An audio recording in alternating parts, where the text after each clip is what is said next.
पत्रकार साथी, आज का जो मुद्दा है, मामला बड़ा महत्वपूर्ण है और बड़ा गंभीर है। आप सबको पता है, जिस तरह से मनीषा की जो मौत का मामला है वो बड़ा कंफ्यूजन में है और उस कंफ्यूजन के कारण है कुछ। सबसे पहले उस कंफ्यूजन का कारण ये है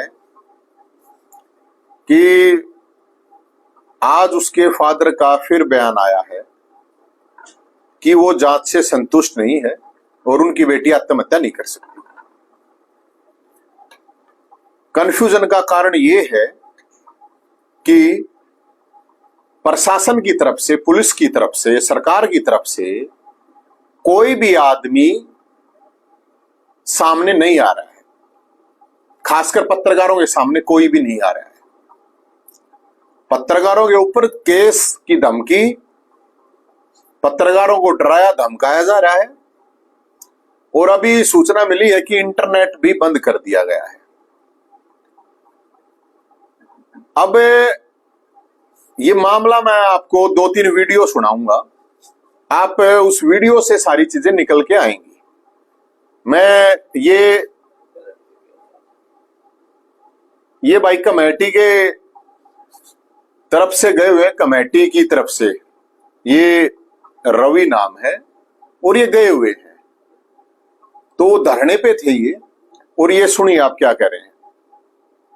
मीटिंग होगी और उसके बाद कोई फैसला लिया जाएगा। तो अभी आप बाहर आए हैं, अब 21 सदस्य कमेटी अंदर गई है, तो क्या फैसला हुआ अभी आपका? देखिए, कमेटी की मीटिंग हुई और कल भी एसपी, डीसी और प्रशासनिक अधिकारियों के साथ हमारी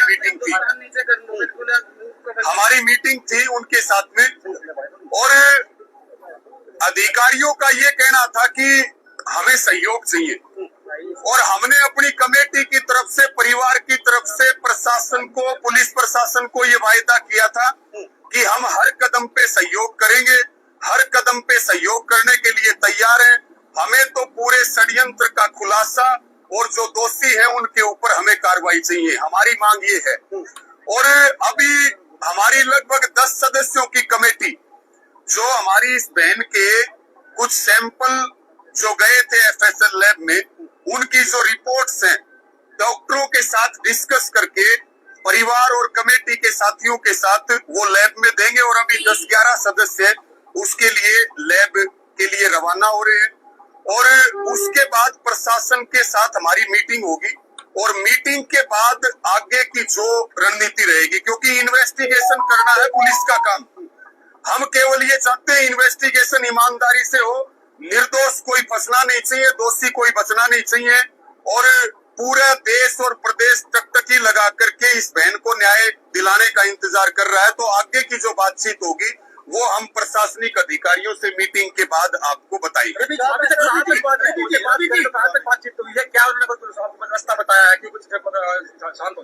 देखिए, हमने इस बात को बिल्कुल स्पष्ट कर दिया, अपराधी चाहे यहाँ का हो, चाहे वहाँ का हो, चाहे अंदर का हो, चाहे बाहर का हो, चाहे 100 मीटर का हो, चाहे 2 किलोमीटर का हो, चाहे 200 किलोमीटर का हो, हमें अपराधी सामने चाहिए और इन्वेस्टिगेशन ईमानदारी से होनी चाहिए। ऐसा भी ना हो कि किसी निर्दोष को फंसा दिया जाए और असल अपराधी यहाँ से बच जाए। हमारी मांग केवल और केवल ये है कि दूध का दूध और पानी का पानी होना चाहिए। हमारी इस बहन को न्याय मिलेगा तो करोड़ों लाखों बहनों का जीवन, उनकी इज्जत और उनका सम्मान बचेगा। सुसाइड नोट की न्यूज चल रही है। देखिए बहुत सारी बातें चल रही है, बहुत सारे रूमर्स भी चल रहे हैं। इन्वेस्टिगेशन करना पुलिस का काम है, सबूतों के साथ ईमानदारी से इन्वेस्टिगेशन हो। हम किसी कहानी पे भी विश्वास नहीं करेंगे और हम असलियत से भी नहीं भागेंगे। दोनों बातें हैं, सच्चाई से भी नहीं भागेंगे। पुलिस ने सुसाइड नोट के बारे में चर्चा की नहीं, हमारी 2 बार मीटिंगें हुई, हमारी कोई चर्चा नहीं हुई। क्या पुलिस ने कोई इनिशियल कोई स्टेप दिखाया हो? नहीं, पुलिस ने केवल ये बात कही थी, अपराधी 2 किलोमीटर में है एसपी की तरफ से और आपके धरने पे भी हो सकता है। और उस समय हमने ये वायदा किया था कि अपराधी चाहे जो भी हो, हम किसी को बचाने के लिए नहीं बैठे, हम दोषी को सजा दिलाने के लिए बैठे। ये इस वीडियो में ये कमेटी के साथ जो मीटिंग हुई पुलिस की, ये भाई कह रहा है कि 2 मीटिंग में सुसाइड नोट का कोई जिक्र नहीं हुआ। ये आपने सुना हुआ, एक बात। दूसरी बात, इन्होंने कहा कि एसपी साहब ने ये कहा कि अपराधी 2 किलोमीटर के दायरे में भी उसके, धरना स्थल पर भी उसके, ये एसपी ने कहा है। ये कह रहा है, आप सुन रहे होगे। वो बडोली साहब की ओर दिखाओ।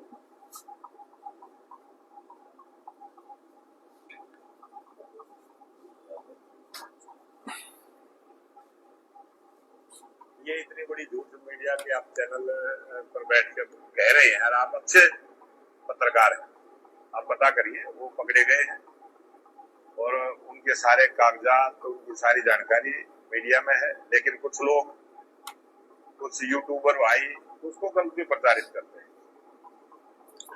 ये साहब कह रहे हैं कि वो पकड़े गए हैं, वो एलियन थे, कौन पकड़े, किसने पकड़े, क्या पकड़े गए हैं, इस चीज का भी। उनके फादर का और दिखाना। हाँ एक बार सर, ये तो प्रूफ समेत बातें हैं ना, मैं तो अपनी तरफ से।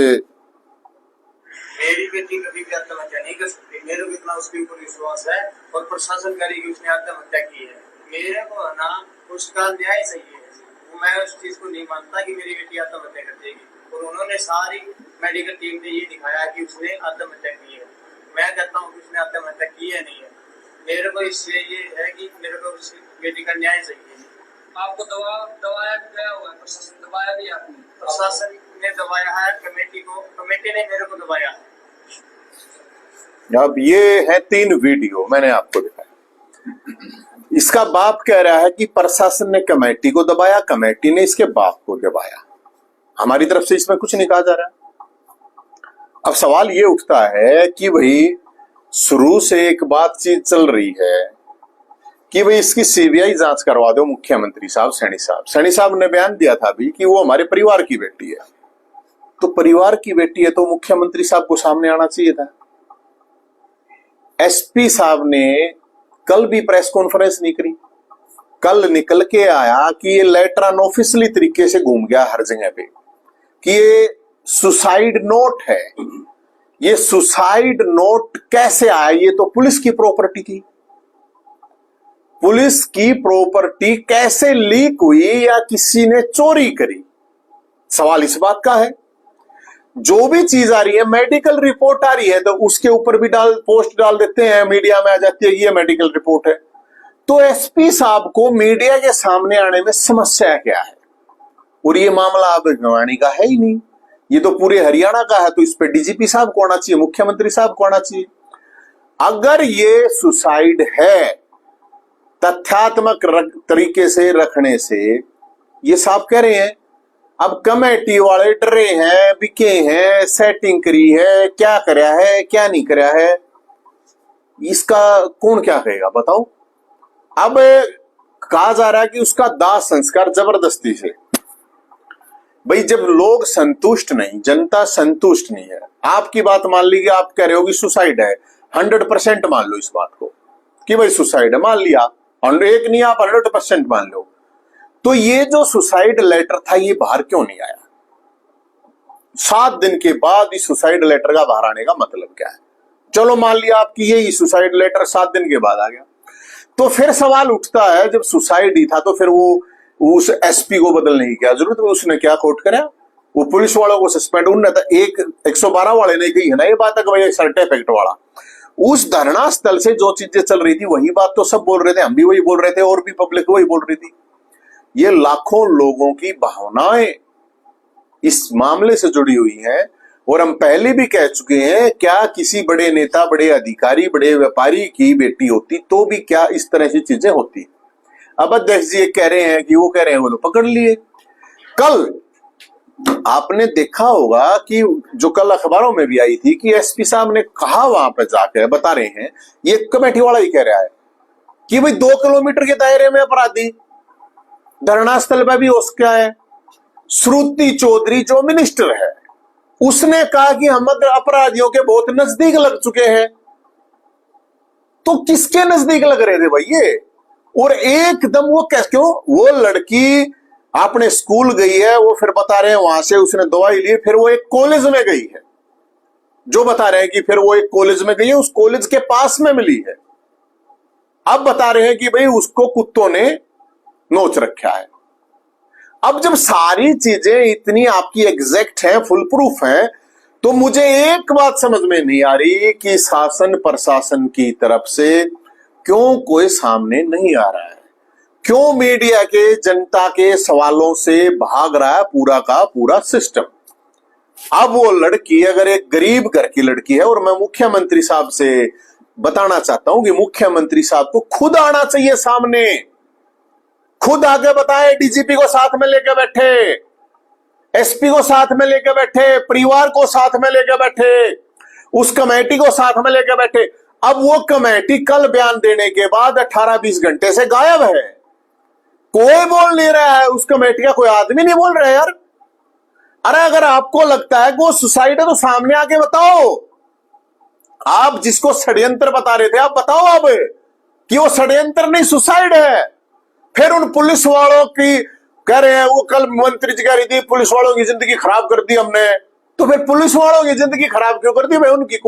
उनकी क्या इतनी बड़ी गलती? फिर उस एसपी का भी ट्रांसफर, तो एसपी का ट्रांसफर भी कर दिया। अब सुसाइड है तो ये तो मामला अलग ही तरह का हो गया।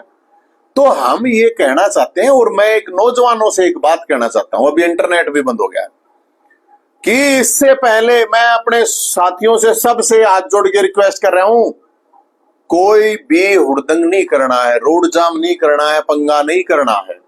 और सरकार से मैं अपील करता हूं, जबरदस्ती दाह संस्कार नहीं करना है मुख्यमंत्री साहब, जब तक परिवार संतुष्ट नहीं होता। और नौजवानों से मैं इसलिए शांति की अपील कर रहा हूं, अगर जो ये नेता वगैरह है, ये सेक्टर घूमते हैं, किसी का कुछ नहीं बिगड़ेगा। जब जाट आंदोलन हुआ था 2016 में, यशपाल मलिक के ऊपर एक भी केस नहीं है, हजारों लोगों पे केस हो रहे हैं, अपनी तारीखें भुगत रहे हैं। 100 के करीब तो चंडीगढ़ जाकर तारीख भुगता है हर हफ्ते। उनसे जाके पूछो उनका क्या हाल हो रहा है और उनके परिवार का क्या हाल है। किसान आंदोलन में राकेश टिकैत के ऊपर कोई केस नहीं है, और ही लोग भुगत रहे हैं। मैं इसलिए मैं उन नौजवान साथियों सब, आपकी भावनाएं हैं, आपके अंदर जोश है, सारी चीजें हैं, लेकिन बहुत तरीके से। और मैं पुलिस को मैं एक और बात कहना चाहता हूं, मेरे को एक बात समझ में नहीं आ रही है। कल भी आया कि 10 यूट्यूबर पे, मतलब ये तो वाह बात है, बोला उस पर बोला चल नहीं, गधी की दही तोड़ दो। ये यूट्यूबर तो गधी बना रखे हैं, गधी। अब किससे ही कुछ नहीं चल रहा। ये सोशल मीडिया के द्वारा खड़ा किया गया आंदोलन है, और हर आदमी ने अपनी भागीदारी निभाई है। इसमें पत्रकारों का भी रोल है, बहुत बढ़ चढ़ के रोल है, यूट्यूबर्स का भी है, सोशल मीडिया इन्फ्लुएंसर का भी है, सबका है। तो इसका मतलब ये नहीं है। और मैं गांव के लोगों से भी एक रिक्वेस्ट करता हूं, ये कमेटी वमेटी के चक्करों में मत पड़ो। आप गांव राम डिसाइड करो, गांव गोहांड डिसाइड करो। ये बाहर से लोग आके परने बांध बांध के मनासा मार मार के जो आए हैं, आपके आंदोलन को बेच देंगे। कुछ लोग सुपारी किलर होते हैं, सुपारी किलर आंदोलन के, आपने सुनी होगी कि सुपारी किलर, लेकिन कुछ आंदोलनों के सुपारी किलर होते हैं जो सरकारों के द्वारा प्रेजेंट इंजेक्ट किए जाते हैं। अरे हम इतने सालों से इतने केस भुगत रहे हैं, ये इतने बड़े आंदोलनकारी हैं, कौन सी तारीख भुगते हैं, कौन से केस भुगते हैं? इनका काम आंदोलन बेचना है, सेटिंग करनी है, और कुछ नहीं करना। नौजवानों को के ऊपर केस लगवा देंगे, अपने आप इनका कुछ नहीं होगा। मैं सबसे मैं यही कह रहा हूं। और मैं मुख्यमंत्री से, मुख्यमंत्री सैनी साहब ओबीसी समाज की लड़की है, जिसको आप बता रहे हो कि आपका परिवार है ना, तो मुख्यमंत्री को वहां जाना चाहिए, उस गांव में हिम्मत दिखाओ। मुख्यमंत्री साहब जाओ, सैनी साहब वहां पे उस लड़की के परिवार के पास जाओ, लेके जाओ एसपी को, डीसी को, डीजीपी को, और बताओ सच्चाई, जनता के सामने जाओ, जाके बताओ कि हाँ ये सुसाइड है। और ये जो कमेटी वाले हैं, हिम्मत है तो सामने आओ और आके बताओ कि सुसाइड है। अगर सच है तो क्यों डर रहे हो, क्यों भाग रहे हो भाई? आप लोग मत भागो, आप बेवकूफ मत समझो सब लोगों को। और ये अब पुलिस फोर्स बुलाकर चारों तरफ से बंद कर दो उसको, भिवानी दादरी। अरे यार ये धींगा मस्ती है, तानाशाही क्यों कर रहे हो? क्या जरूरत है? इतना तो कुछ है भी नहीं। लोग न्याय तो मांग रहे हैं, कोई डिमांड थोड़ी कर रहे हैं तुम्हारे से। कि भाई कोई मुआवजा दे दो, कोई नौकरी दे दो, कोई और तो आंदोलन नहीं है ना ये कुछ किसी भी चीज का, न्याय के लिए ही तो है। और जब आप कह रहे हो कि यह सुसाइड है तो क्यों नहीं कहते फिर सामने जाके ये एक बार ये छोड़ दी, एक बार सुसाइड नोट छोड़ दिया, एक बार मेडिकल रिपोर्ट छोड़ दी, क्या है ये यार? उस लड़की की आत्मा बेचारी की अभी आत्मा रो रही होगी, उसकी लाश पड़ी है अब तक, क्या है? हाँ ये तो है ही, ये तो वो कहा है उसने, उसके बाप ने कहा है, कमेटी ने उसके ऊपर, तो कमेटी ने क्यों दिया भाई उसके ऊपर दबाव? एक गरीब आदमी है बेचारा, ये कमेटी वाले, अगर ये कोई बड़ा आदमी होता, कोई तगड़ा आदमी होता, उसको भी दबाव दे देते क्या है? तो ये कमेटी जो है, ये कमेटी सामने आके अपनी बात रखे। ये कल से ये कमेटी वाले ठस्सा पिए बैठे हैं, कोई नहीं बोल रहा है। अगर वो सही है तो बता दे क्या प्रॉब्लम है। मेरी सिर्फ ये डिमांड है सरकार से, आप ये इंटरनेट वगैरह बंद करने की जरूरत नहीं है आपको। आप सही है तो मुख्यमंत्री को खुद सामने आना चाहिए और खुद सामने आके बताओ, पुलिस ने साथ में लो और फिर उन एसपी का उसका उस पछले एसपी का क्या कसूर भाई? वे और सस्पेंड कर दिया, उनका क्या कसूर? वो मान लो एक आदमी ने कही है, वो भी अब ये बात कही है या नहीं कही है ये कौन डिसाइड करेगा? इसके बाप से कल कुछ बयान दिवा दिया गया, आज सुबह कुछ दे रहे हैं, परसों कुछ और दिवा दिया गया, क्या मतलब है ये? तो है तो पुलिस वाले भी भाई, इनके लिए तो कोई नहीं बोल रहा, पुलिस वाले के लिए तो कोई नहीं बोल रहा। तो इसलिए मेरी यही डिमांड है। आपका कोई सवाल है तो आप बता दीजिए। क्या वजह लगती है कि आप क्यों छुपो रहे हैं सारे मामले को? भाई मामले में झोल है ना। अब एक बात बताओ, अब बता रहे हैं कि अनऑफिशियली तरीके से कि पुलिस से कि हमारे पास सुसाइड नोट पहले से ही था, तो जो पुराना एसपी था उसको ये सुसाइड नोट पढ़ना नहीं आता था क्या भाई? वो कोई सेटिंग वेटिंग का एसपी लगा हुआ है क्या, या मतलब आईपीएस लगा है, या मुझे नहीं पता वो डायरेक्ट आईपीएस है या प्रमोटी है भाई? पहले तो लाग जाया करते सीधे एचसीएस भी लग गए थे, एचपीएस भी लग गए थे, खूब लगे आते, ऐसी बात नहीं है। तो क्या पिछले एसपी को सुसाइड नोट पढ़ना नहीं आया? क्या उसके पास वो सुसाइड नोट नहीं था? अब जब वो सुसाइड नोट था पहले दिन, तो क्यों नहीं बताया गया कि हाँ सुसाइड नोट है? ये तो बताया जा सकता है भी हाँ सुसाइड नोट है हमारे पास, लेकिन हम जांच कर रहे हैं, कंफर्मेशन नहीं है कि चीजों की। आप ये कर सकते। अब आप बता रहे हो कि भाई उसके कुत्ता ने पाड़ ली, गादड़ ने पाड़ ली, अब भाई कोई कुछ कह रहा है, कोई कुछ कह रहा है। अब जो लड़की है, मैं तो ये कह रहा हूं, उसकी जो लाश है बेचारी की, उसकी आत्मा रो रही है। और मैं अपने सभी नौजवान साथियों से मैं फिर अपील करता हूं, आप बिल्कुल नहीं डरना है, बिल्कुल नहीं दबना है, अपनी आवाज उठाइए। आप बोल नहीं सकते तो लिख कर आवाज उठाइए, अपने फोन पे उठाइए, सोशल मीडिया के माध्यम से उठाइए। कोई धींगा मस्ती हुड़दंग मत कीजिए, किसी भी तरह रोड जाम मत कीजिए, आप ऐसा काम कुछ मत कीजिए जो कानून से बाहर हो, वरना ये आपके नेता सेटिंग करके निकल जाएंगे, आप लोग केस भुगतोगे। ये ऐसा पहले इतिहास में हुआ है।